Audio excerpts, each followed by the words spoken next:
The agenda for today is quite simple. So we're going to discuss the policy legacy of the pandemic and see how fiscal and monetary policies have coordinated in a way that we haven't seen before. Then we're going to discuss some sectoral trends, particularly how services have lagged the recovery so far, and emerging from the pandemic, we should see services activity catch up. Thirdly, we're going to discuss inflation because it's everywhere, and we're seeing it in the data, both in the CPI and outside of the CPI. We're going to make a few points on that. And then looking ahead, we're going to look at how monetary policy evolves, how fiscal policy evolves, how quickly does Europe revert to the old rules, and then, of course, the geopolitics, how this conflict we're seeing in Ukraine could change the European outlook. So let's start to the policy framework during the pandemic. So what I've got here is a chart which hopefully conveys how monetary and fiscal policy interact. So we have, for example, in the gray area is the balance sheet of the ECB in annual changes as a share of GDP. What that means is, as that area gets larger, the ECB balance sheet gets bigger and monetary policy is more active. On the other, on the column side, we have public debt. And equally here, we have changes year on year. So basically, when public debt rises fast, it means governments are allowing public fiscal policy to be expansionary. And what you see here, I've chosen three periods. One is the period immediately, when Europe was in the 2011, 2012 period, when Europe slowed down just prior to the sovereign crisis. Look, there was moderate coordination between fiscal and monetary policy. You see the ECB balance sheet was growing somewhat. Public debt was not growing very fast at all, but it wasn't decreasing either. Then there was a period between 2014 and 2018 when we had very uncoordinated policies. You had the ECB, by and large, still running expansionary policy, but on the fiscal side, governments were very intent on austerity. Remember, this was the period where there's a lot of insistence on budgets being kept in order. So what happened after the pandemic was almost a cultural shift in Europe. So obviously the ECB reacted in the way that we all know. So they started a bond purchase program. They basically, of course, they started a new TLTRO. They pushed funding into the economy in a way that few people expected. But what changed this time is that fiscal policy was allowed to operate as well. And look at how quickly public debt was allowed to rise.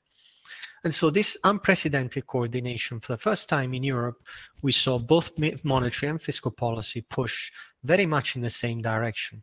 You can see this a little bit better here when you just look at the structural deficit.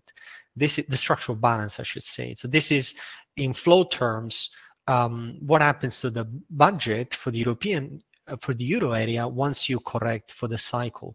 All this means is really, this is the change. So if the number is positive, fiscal policy is being tight overall. And if the number is negative, fiscal policy is being loose. Remember what I said earlier about the period between 2014 and 2018. Actually, Europe was running tight fiscal policy, tightening fiscal policy even. It was only after the pandemic that fiscal policy was really allowed to ease in a major way and cushion the downturn, and it did so very successfully. An additional impact to growth, we haven't seen it so much now, but is just a sign of how Europe's sort of fiscal arsenal has changed, is the introduction of what we normally call the Recovery Fund, the Next Generation EU program, which is basically a program where the Commission finds funds on the market and then disburses them to member states, either in the form of grants or in the form of loans. But think of this as a close cousin of, not quite the same, but in economic terms, it's an expanded version of the structural funds which have been so prominent in Central and Eastern Europe, for the last decade. And if you look at the numbers here, I mean, they're quite staggeringly big. If for the countries like, for example, Italy, let's say, that have said they would use both the grants and the loans portion of these funds, you're looking at a cumulative 11% of GDP between 2021 and 2026. Now, obviously, this is money available. It doesn't mean all of it will be used, but it just gives you another way to look at just how much more fiscal activism Europe has decided to employ during the crisis compared to the past. Now, this fiscal activism, of course, would not be possible were it not for a very,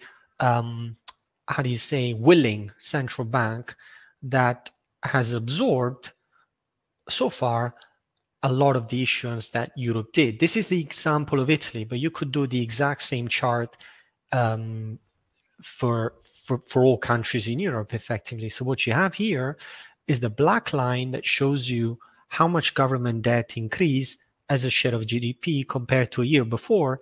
And you see in the depths of the crisis, Italian debt rose by something like 22 points of GDP.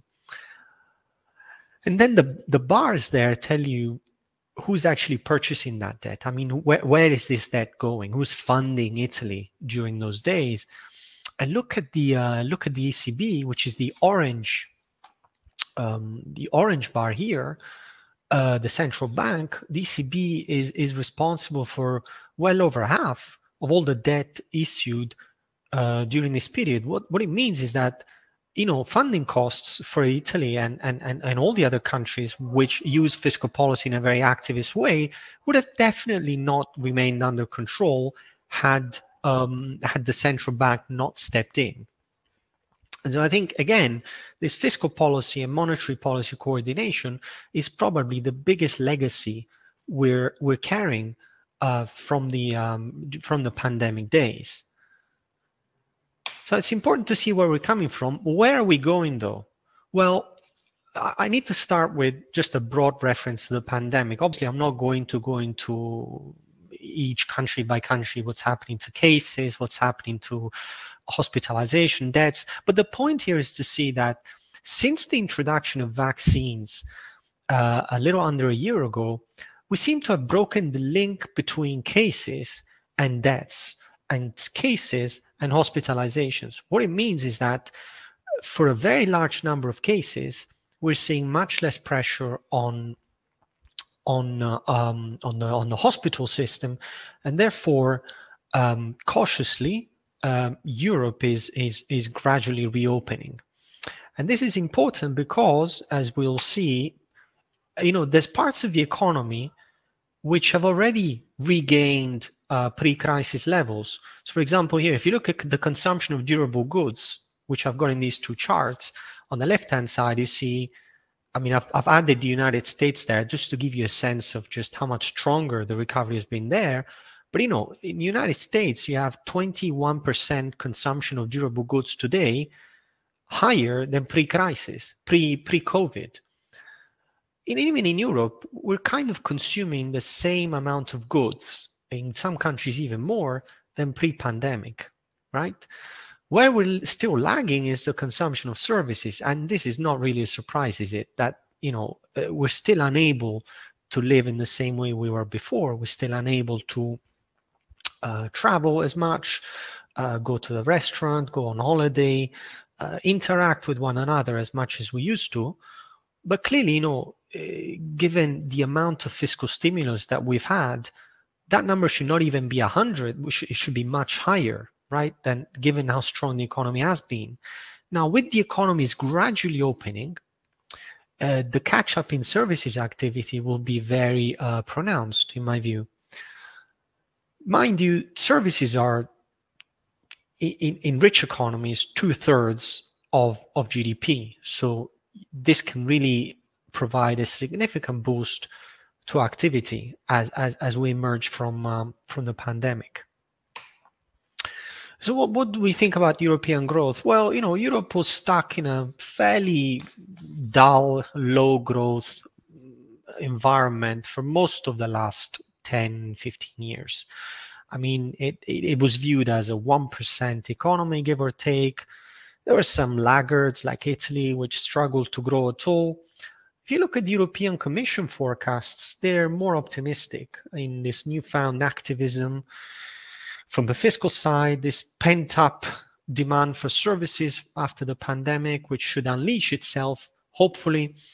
The European Commission sees growth of 4% and gradually moderating to 2.5% in 2024. But my point is, consensus, not just Commission, but also most observers would see Europe the coming couple of years growing at a pretty healthy clip by European standards. Now, with growth, the news of the day was, of course, inflation. Inflation has gone from being completely overlooked, and in fact, much of the debate in the last 15 years, and certainly I'd say almost 20 years, certainly for most of my time doing this job, has been on Europe's inability to create inflation. And in fact, on the fact that the European Central Bank and pretty much every economist out there has tended to see inflation, forecast inflation too high, and to be surprised on the downside. So that's why the last 6 months have been so difficult for every macro observer out there, because inflation seems, frankly, to have gone completely out of control. I mean, if you look at the numbers here, I mean, in January, European inflation broke 5%, Euro area HICP 5.1%, 100% of countries, so all the 27 countries of the European Union have inflation above 3%, and almost 2/3 of countries have inflation above 5%. Now, these are clearly numbers that Europe isn't remotely used to. And we know where this is coming from. This is coming from a big boost to energy inflation, oil, gas, electricity. It is also coming from a boom in food prices. It is coming also from distortions related to the pandemic, of course, because while demand, for example, you saw earlier, of durable goods has done okay, pretty well, and very well in some countries like in the United States, supply chains have not been able to keep up. And so naturally, as demand has increased but supply has struggled, there's been pressure on prices. Now, the key debate here, of course, is how much of this pressure on inflation is transitory, how much of it is durable. I tend to be a bit more on the transitory camp than a lot of my peers, but I will recognize here the debate is really quite fierce, and the European Central Bank has clearly taken a more hawkish view in its recent communique about just how quickly these inflation risks have shifted. The January shock in CPI particularly was a big wake-up call to the European Central Bank.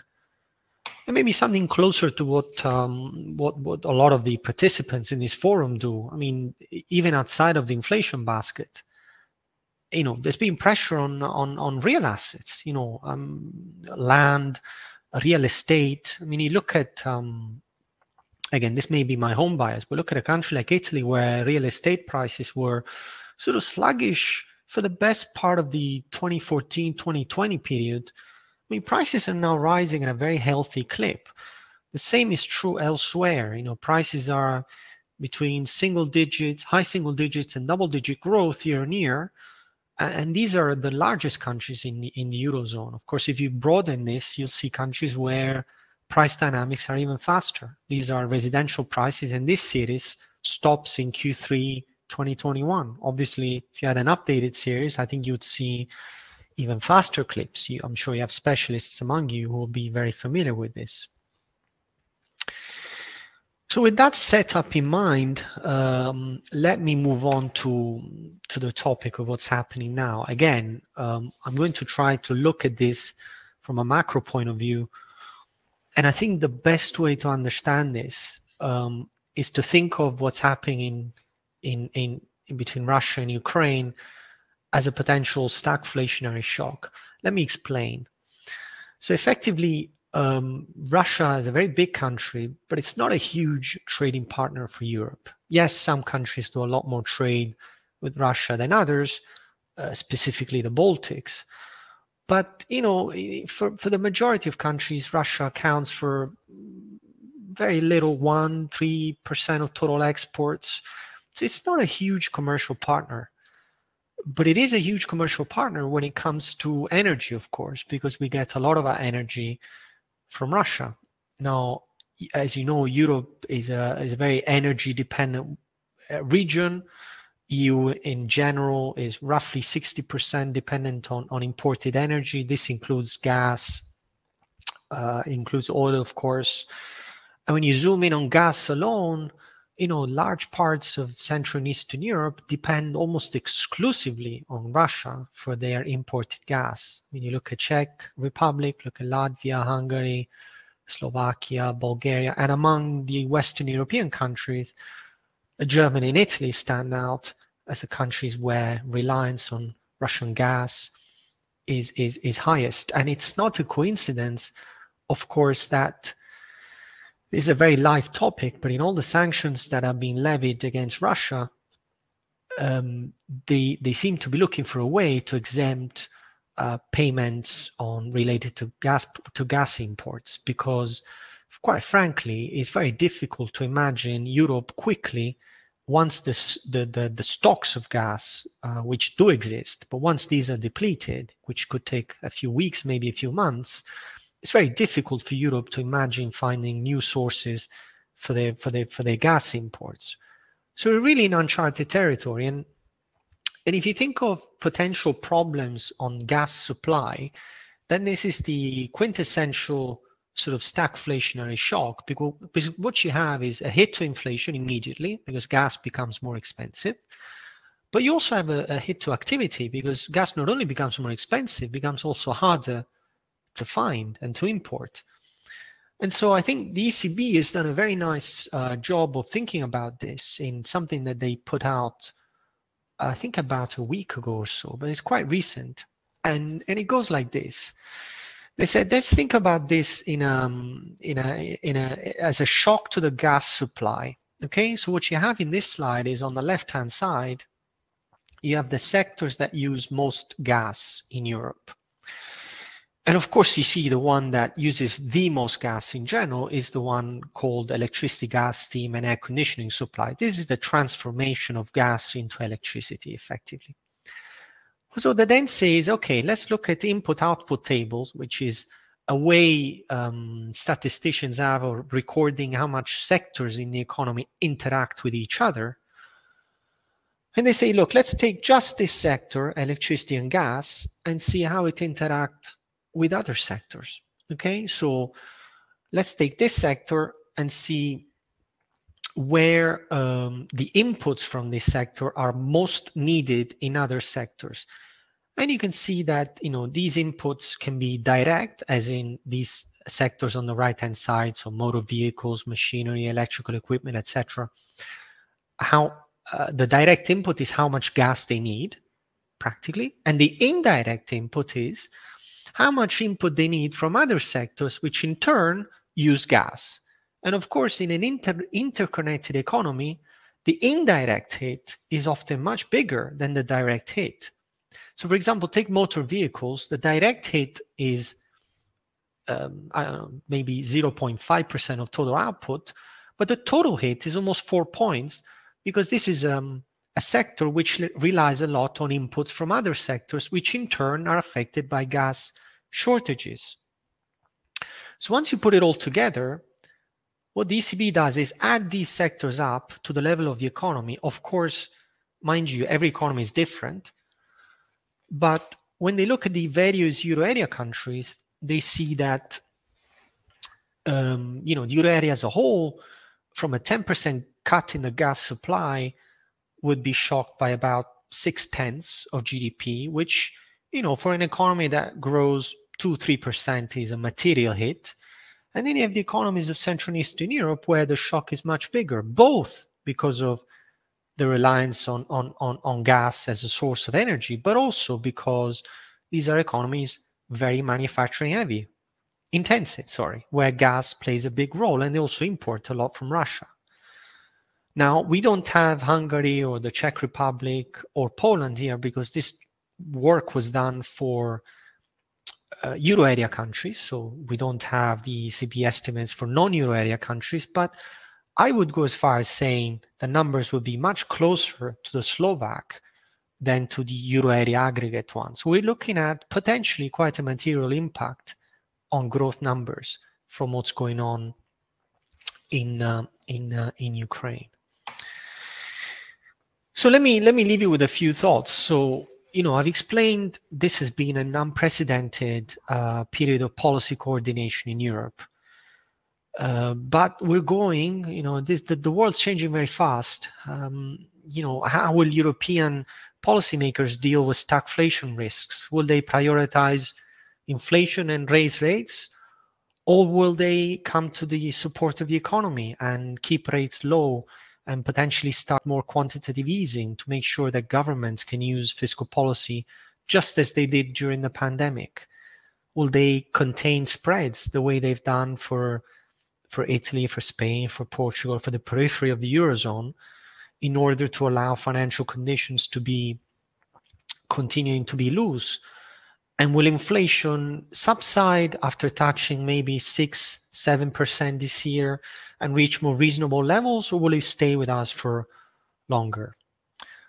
So I think these are some of the questions I wanted to leave you with. I think we're looking at an economy which is, coming out of the pandemic with a lot of oomph, a lot of resilience, but we're seeing a shock here, which has the potential to be quite damaging. Of course, the biggest concern is the humanitarian aspect of what's happening, of the crisis. And in terms of, as far as I can see on the macro impact, again, we're looking at potentially something quite sizable, depending, of course, on how this develops. With that, I'm going to stop. I'm going to stop sharing if I can figure out how, and I will be happy to take any questions you have. You already stopped the slide sharing, so that's all good, Pasquale. Thank you. Thanks a lot for for the great presentation on European macro. It seems that we are basically getting from one crisis or one shock to another these years. So basically, if I understood your thoughts correctly, CE is one of the regions which is the most heavily affected, or could be most heavily affected by any energy crisis as an implication of this ongoing war, right?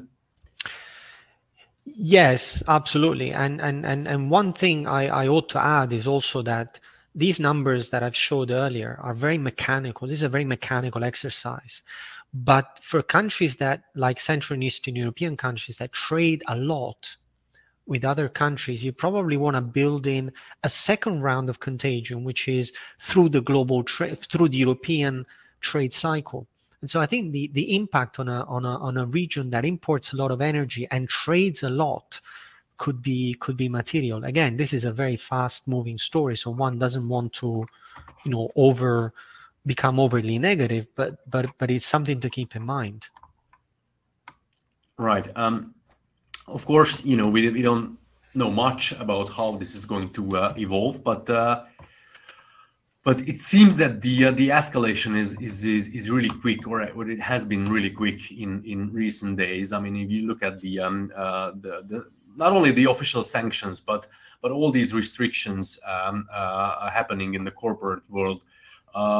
Is there any way of sort of turning this back? I mean, all these things that large Western asset managers wanting to get rid of their Russian assets, I don't know, MasterCard, Visa, whatever, all these things. It just seems a lot in a few days, right? Yes, I mean, I struggle with that as well. I think it's moving so fast. I mean, if you told me 5 days ago that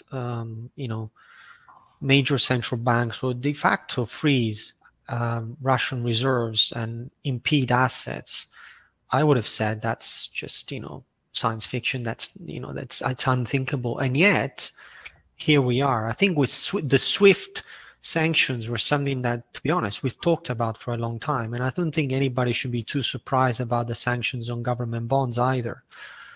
But I think the real game changer here is the access to reserves, which in a way, Russia will perceive as something completely new and possibly unexpected by them as well. I think the issue here is to see how Russia chooses to react on whether to maintain gas supplies or not, which, to be fair, I mean, through the Cold War, these supplies kept flowing. But again, if we're in uncharted waters, we shouldn't be taking anything for granted, right? Yeah. Yeah, I mean, you mentioned, the gas supplies were running in the Cold War, but so were all the Russian, sports team playing in all the international competition, and just this sanction has already, or suspension has already happened, which is also unprecedented, even with the Cold War terms. Okay, so basically we're not at that point yet. So so let's assume that that the gas and oil will keep flowing, because that's, I guess, Russia's crucial interest as well. Other than that, the impacts of let's say of a troubled Russian economy on the EU is quite limited, right? Because of the rather limited commercial connections. Yeah, I think most of the impact is really through the energy sector. I think there are some sectors very specific. So the Turkish tourism sector is particularly badly affected by this de facto travel ban. But ultimately, I mean, maybe some luxury goods, specific compartments. But the reality is, yes, as you say, Russian exports to Russia are not a huge part of these economies. The gas and the energy aspects dominate, and the inflation aspect dominates, which ultimately hurts consumers, right? Because it's a loss in purchasing power. Of course, it's hard to say at this point how the Russian economy will react to all these sanctions. But as we said, the escalation is really quick, and one of the European bank of Sberbank is quite close to going bankrupt already. Do you expect heavy losses on the Russian economy? I mean, if you look at CDS and the bond rates and everything, it looks pretty bad, right? Yeah, I mean, I think this is a huge shock in many respects, because I think ultimately you've removed a big source of strength for the Russian economy, which is this fortress of reserves that it had that it could fall back on. And so in a way you could argue, well, Russia has to continue to provide gas to be able to generate a flow of foreign currency. But in reality, we can't make that assumption necessarily. What we can say is, there's a lot of stress in the banking system. We've seen people trying to, understandably, to take as much money out in FX, particularly as quickly as they can, out of banks. There are de facto capital controls already, because you're forcing corporates to convert 80% of their receipts already as is. And I'm afraid ultimately this is all pointing in the direction of a very severe domestic recession ahead. Central bank had to more than double interest rates on opening on Monday to 20%. And so I think this is going towards a major recession this year. The key question, though, is how quickly this normalizes, if it does, and how long it takes Russia to re-engage with the world after this. I mean, that's probably the much more fundamental question when you think of the economy. I think a recession this year is a given what's happening. All right, Pasquale, our time is up. Thank you very much for joining us today, and for your slides and your input. Hope to see you soon under better circumstances, I would say. Thank you very much again for joining from Milan.